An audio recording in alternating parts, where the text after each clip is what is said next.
Hey, my name is David Olds. I am a 2-decade, 20-plus year real estate investor based out of Chattanooga, Tennessee. Why should you listen to me? I've done over 1,500 wholesale deals, dozens of rehabs, owned over 100 rental properties, and now I am the owner of Easy REI Closings, which is the largest transactions company in the country, helping real estate investors and wholesalers close their deals. We did over $165 million in transactions. My goal with this channel is to give you the best education and insight into becoming a real estate millionaire that I can. These are my experiences and my opinions, so hopefully you can use some of them and find your way to becoming a real estate millionaire. If you're interested in this kind of content, make sure you hit the like button, the subscribe button, the notification button, the follow button. We're putting out a couple of these videos every single week. We're going to talk about real estate investors versus real estate agents. What is the difference? I've been doing this for a long time. Like I said, a little over 20 years, 21, 22 years, something like that. I think that we both operate in slightly different worlds. And here's the way that I explain it. This is sort of realtor world, right? This like circle here, envision a little circle. That's what most of society or people think of when they think about buying and selling a house, right? Oh, I'm gonna go get a realtor. They're gonna help me buy this house or sell this house, whatever it is. And that's fine. Definitely 100% a place for that. And in fact, that's probably 70% of the transactions that happen in the United States, right, is done with a realtor. So that's this circle.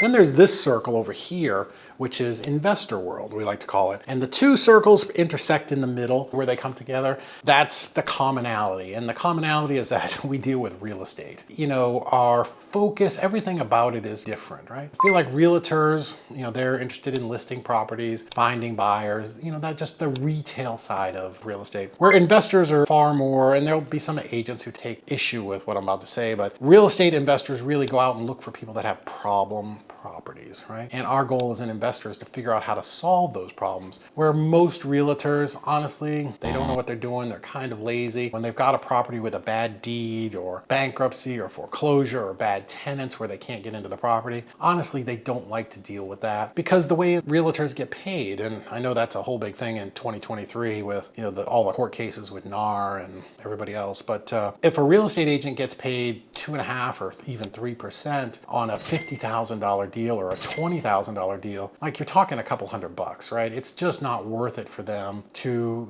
fool around with those lower end properties. Whereas a real estate investor can make $5, $10, $15, $20,000 from solving that problem, putting the property under contract and assigning that to an end buyer. So real estate investors definitely will spend more time and get more involved in some of these deals. And where a realtor or a broker, to them, it just isn't worth their time. They would rather deal with the $400,000 house that somebody bought 3 years ago that has clear title in a subdivision, and it's going to be a very easy sale. So most investors, their impression of real estate agents for the most part is that they're kind of lazy. From realtors, they view real estate investors as kind of pond scum, bottom feeders. They feel like they're taking advantage of people because of how they make money. And that's not really the case, right? Somebody who goes in and pawns a $10,000 or $15,000 Rolex for a couple $1,000, in that case, that person just needs a solution to the problem. And that really is the case with a lot of home sellers. I've been doing this again over 20 years and talked to lots of sellers, hundreds and thousands of sellers. I've heard a lot of times, oh my God, I just don't want to deal with a realtor and all the paperwork and all the people coming through my house, or I don't feel like cleaning it, or I inherited it, it's on the other side of the country, I don't have time to fix it, I don't want to go out there. Just give me a cash offer, I got to get rid of this thing. And that's the niche that investors fill, right? We're there to solve problems because no matter where you're at, there is somebody, usually within a mile of you, that is losing sleep over their house tonight. They can't sleep because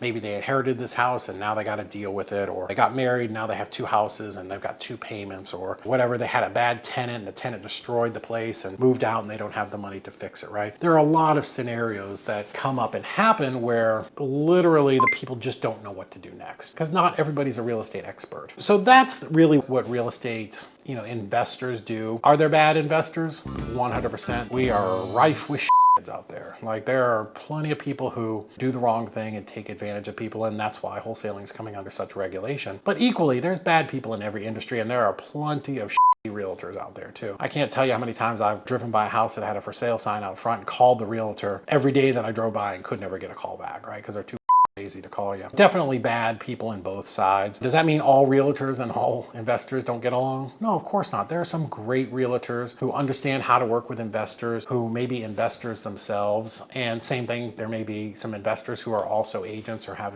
agents on their staff. There's definitely a small percentage of them that can work together. And really, I think it's a shame. I think if more agents understood how to work with investors, the market would be a lot better off, right? If investors could find agents that they could work with who were open to presenting creative deals and subject to, and understood more about novations and things like that. There's just a lot of business that we could be doing with each other. Unfortunately, for some realtors, their only experience with a wholesaler has been some newbie that's been calling them up, asking them to do a bunch of comps and just nonsense, and it's just aggravating, right? They're not professionals. So if you've ever heard that, oh, just get a realtor to run comps, don't do that. Go pay 97 bucks, get PropStream, or go download PropWire, which is an amazing service from Jerry Norton, or go get Privy, which is a great service as well. Something that can help you comp your properties and help you figure out the value. We'll do maybe a separate video here on comping at some point, but it's sad, but a lot of investors and real estate agents are definitely at odds, and that's just bad for everybody. If they could find a way to work together, there's a lot of business out there where they could collaborate and do well. So hopefully that